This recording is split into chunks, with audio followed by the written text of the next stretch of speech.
బంగాళాఖాతంలో తీవ్ర వాయుగుండం కొనసాగుతుంది. నాగపట్టణానికి 320 కిలోమీటర్ల దూరంలో కేంద్రీకృతమైంది వాయుగుండం. తీరం వెంట 75 కిలోమీటర్ల వేగంతో గాలులు వీస్తున్నాయి. ఇక నాగపట్నంలో వర్ష బీభత్సం కొనసాగుతుంది. తమిళనాడులోని 8 జిల్లాల్లో భారీ వర్షాలు కురుస్తున్నాయి. మరో 4 జిల్లాలకు ఎల్లో అలర్ట్ జారీ చేశారు. తీవ్ర వాయుగుండంతో ఆంధ్రలోనూ భారీ వర్షాలు కురిసే అవకాశం ఉంది. రాయలసీమ, దక్షిణ కోస్తా జిల్లాలపై తీవ్ర ప్రభావం చూపే అవకాశం ఉంది. విశాఖ, గంగవరం, కాకినాడ, మచిలీపట్నం, నిజాంపట్నం, కృష్ణపట్నం పోర్టులో మొదటి ప్రమాద హెచ్చరికలు జారీ చేసిన పరిస్థితి కనబడుతోంది. ఏపీపై తుఫాను ప్రభావం ఎక్కువగా కనిపిస్తోంది. నైరుతి బంగాళాఖాతంలో తీవ్ర వాయుగుండం క్రమంగా బలపడి తీవ్ర తుఫానుగా మారింది. శ్రీలంక తీరాన్ని ఆనుకొని తమిళనాడు వైపు పయనిస్తోంది. దీని ప్రభావంతో దక్షిణ కోస్తా, రాయలసీమ జిల్లాలో వచ్చే నెల 1వ తేదీ వరకు మోస్తరు వర్షాలు, అక్కడక్కడ భారీ వర్షాలు పడే అవకాశం ఉందని వాతావరణ శాఖ చెప్తోంది. నైరుతి బంగాళాఖాతంలో ఏర్పడిన తీవ్ర వాయుగుండం స్థిరంగా కొనసాగుతోందని, ప్రస్తుతానికి ట్రింకోమలికి 100 కిలోమీటర్లు, నాగపట్టణానికి 320 కిలోమీటర్లు, పుదుచ్చేరికి 410 కిలోమీటర్లు, చెన్నైకి 490 కిలోమీటర్ల దూరంలో కేంద్రీకృతమైందని ఏపీ విపత్తుల నిర్వహణ సంస్థ చెప్తోంది. రాగల 12 గంటల్లో శ్రీలంక తీరాన్ని దాటి తుఫాన్గా మారే అవకాశం ఉన్నట్టుగా ఇది ఉత్తర వాయువ్య దిశగా పయనమవుతుందని వాతావరణ శాఖ అంటుంది. ఇక శనివారం అంటే 30వ తేదీ ఉదయం ఉత్తర తమిళనాడు, పుదుచ్చేరి తీరాల వెంబడి కారైకాల్, మహాబలిపురం మధ్య తీవ్ర వాయుగుండంగా తీరం దాటే అవకాశం ఉన్నట్టుగా వాతావరణ శాఖ హెచ్చరిస్తోంది.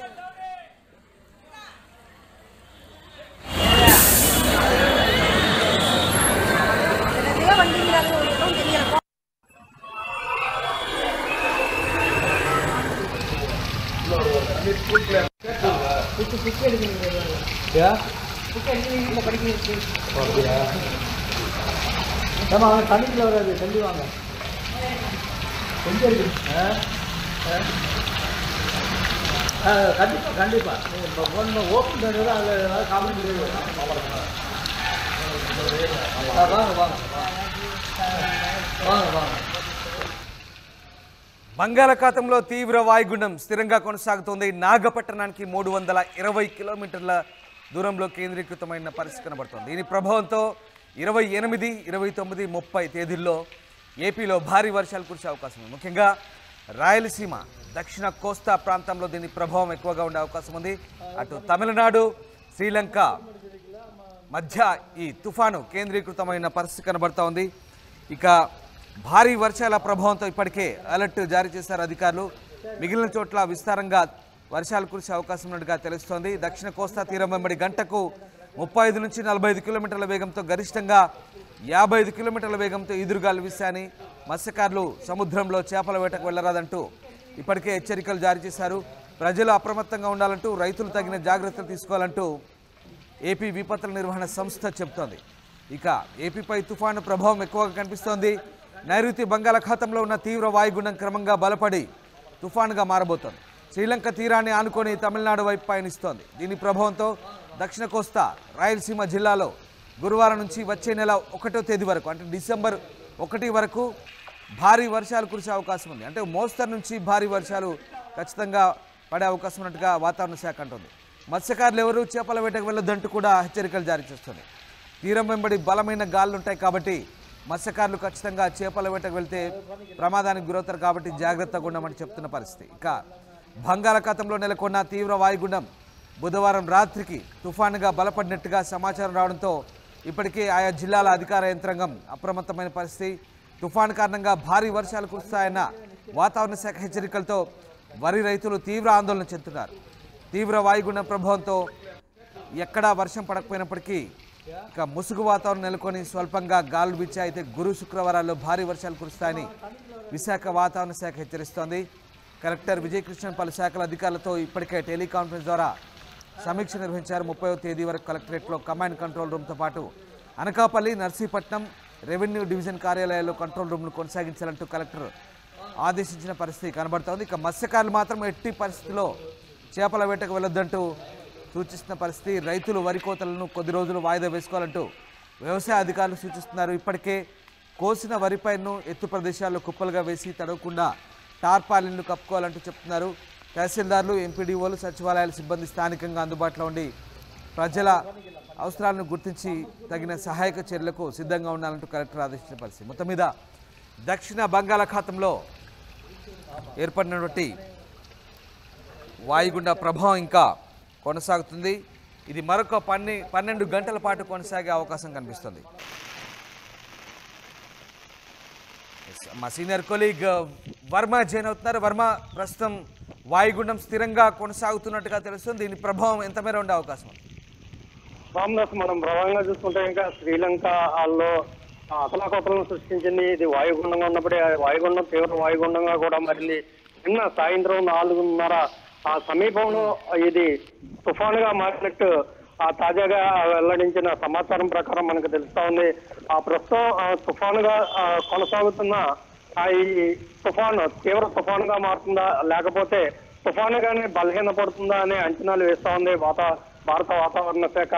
అన్ని అంచనాల ప్రకారం శ్రీలంక తమిళనాడు మధ్య ఈ తుఫాను తీరం దాటే అవకాశం ఉందని, ప్రస్తుతం ఈ తుఫాను తీరానికి 8 కిలోమీటర్ల వేగంతో దూసుకొస్తోంది.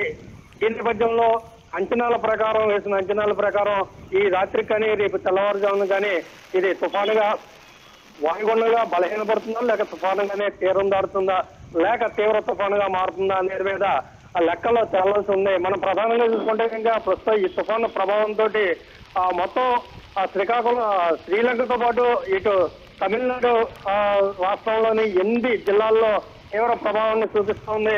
అక్కడ మొత్తం అంతా కూడా ప్రజలు తల్లడిల్లిపోతా ఉన్నారు. మొత్తం విధ్వంసాన్ని సృష్టిస్తున్నట్టుగానే మనకి సమాచారం అంతా ఉంది. ఈ ప్రభావంతో మనకి నిన్న నుంచి కూడా రాయలసీమలోని తిరుపతి జిల్లా అలాగే నెల్లూరు జిల్లా రెండు కూడా భారీ వర్షాలు కురుస్తా ఉన్నాయి. అక్కడ కూడా జనజీవనానికి ఆటంకం కలిగినట్టుగా తెలుస్తా ఉన్నాయి. మరి చూసుకుంటే ఇంకా ఈ తుఫాను ప్రభావంతో అటు రాయలసీమ దక్షిణ కోస్తాతో పాటు మరో 2 రోజుల్లో ఇది ఉత్తర కోస్తా మీద కూడా ప్రభావాన్ని చూపించే అవకాశం ఉందని చెప్తున్నారు. ఈ నేపథ్యంలోనే ఆంధ్రప్రదేశ్ రాష్ట్ర విపత్తుల నిర్వహణ శాఖ అప్రమత్తమైంది. మొత్తం అయితే రైతుల్ని ప్రధానంగా హెచ్చరిస్తా ఉన్నారు. హార్వెస్టింగ్ దశలో ఉన్న మీ పంటల్ని కాపాడుకోవడానికి ప్రయత్నించండి సాధ్యమైనంత వరకు. అలాగే ఎవరు కూడా ప్రయాణాలు మానుకోండి, బయటకు కూడా ఎవరు రావద్దని చెప్తా ఉన్నారు. రేపు చూసుకుంటే డిసెంబర్ 3వ తేదీ వరకు కూడా ఎవరో చేపల వేటకి ఎవరో వెళ్ళదని మత్స్యశాఖ హెచ్చరిస్తోంది. ఇప్పటికే సముద్రంలో ఉన్న మత్స్యకారులందరినీ కూడా తీరానికి తీసుకురావాల్సిందిగా వచ్చేయాల్సిందిగా హెచ్చరికలు చేశారు. ఈ నేపథ్యంలోనే అందరూ కూడా తీరానికి వస్తున్నట్టుగా మనకు కనిపిస్తా ఉన్నాయి. ప్రధానంగా మన విశాఖపట్నంలో చూసుకుంటే కనుక విశాఖ బీచ్ లో తుఫాను ముందు ప్రశాంతత మనకు కనిపిస్తా ఉంది. నిన్నటి నుంచి అక్కడ ఉన్న సందర్శకులు చెప్తా ఉన్నారు 2-3 మీటర్ల వెనక్కి సముద్రం వెళ్ళినట్టుగా కనిపిస్తా ఉందని చెప్తా ఉన్నారు. తీరం వెంబడి 35 నుంచి 70 కిలోమీటర్ల వేగంతో గాలులు వస్తాయి కాబట్టి సందర్శకులు కూడా ఎవరో బీచ్ లోకి రావద్దని కూడా చెప్తా ఉన్నారు. ఈ నేపథ్యంలో ఆంధ్రప్రదేశ్ విపత్తు నిర్వహణ శాఖ అప్రమత్తమైంది. ప్రతి కలెక్టర్ కార్యాలయంలో కూడా టోల్ ఫ్రీ నెంబర్ ఏర్పాటు చేశారు. ఎవరైనా భారీ వర్షాల వల్ల చిక్కుకోవడం కానీ ఈ గాలుల వల్ల ఏమైనా విరిగిపడడం చెట్లు లాంటివి ఉంటే కనుక ఇమీడియట్ గా సమాచారం అందించాలని చెప్తున్నారు. మనం ఉత్తర కోస్తాకి సంబంధించి చూసుకుంటే ఇంకా ఉత్తరాంధ్ర ఏవైతే ఉన్నాయో ఈ 6-7 జిల్లాలు కూడా అప్రమత్తంగా ఉండాలని అధికారులు హెచ్చరిస్తూ ఉన్నారు. Ramdas. Right, yes, thank you Varma, thanks for the update.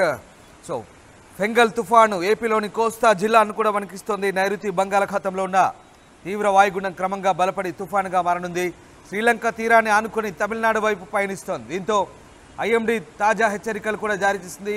ఈ ప్రభావంతో దక్షిణ కోస్తా రాయలసీమ జిల్లాల్లో ఇవాళ నుంచి 1వ తేదీ వరకు మోస్తరు నుంచి భారీ వర్షాలు కురిసే అవకాశం ఉన్నట్టుగా వాతావరణ శాఖ చెబుతోంది. ప్రకాశం, నెల్లూరు, ఉమ్మడి చిత్తూరు జిల్లాల్లో దాంతోపాటు ఉత్తరాంధ్ర జిల్లాలపై ఈ తుఫాను ప్రభావం ఉండబోతోంది.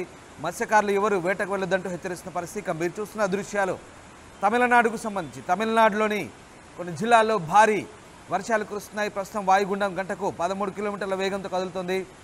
ఇది తుఫానుగా మారుతుండడంతో ఏపీలోని పలు జిల్లాలపై ప్రభావం ఉంటుందని అంచనా వేస్తున్నారు.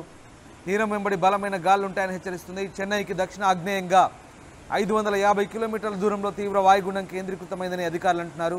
భారీ వర్షాల నేపథ్యంలో చెన్నైలో 29 వరకు ఎల్లో అలర్ట్ జారీ చేశారు. ఇక 30 వరకు కాంచీపురం, తిరువల్లూరు, చెంగల్పట్టుతో సహా పలు జిల్లాల్లో ఆరెంజ్, ఎల్లో అలర్ట్ ప్రకటించారు అధికారులు.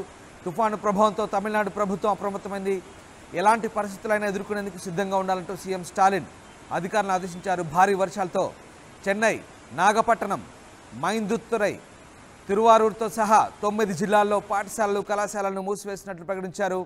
మీరు చూస్తున్న దృశ్యాలు తమిళనాట భారీ వర్షాల కారణంగా జనజీవనం స్తంభించిపోయిన దృశ్యాలు మనకు కనబడతా ఉన్నాయి. పూర్తిగా పంట పొలాలు నాశనమైన పరిస్థితి తమిళనాడు జిల్లాల్లో కనిపిస్తోంది. ముఖ్యంగా చెన్నై, తిరువారూరు, నాగపట్టణం, మైలాదుతురై ప్రాంతంలో ప్రస్తుతం ఈ పరిస్థితి నెలకొంది.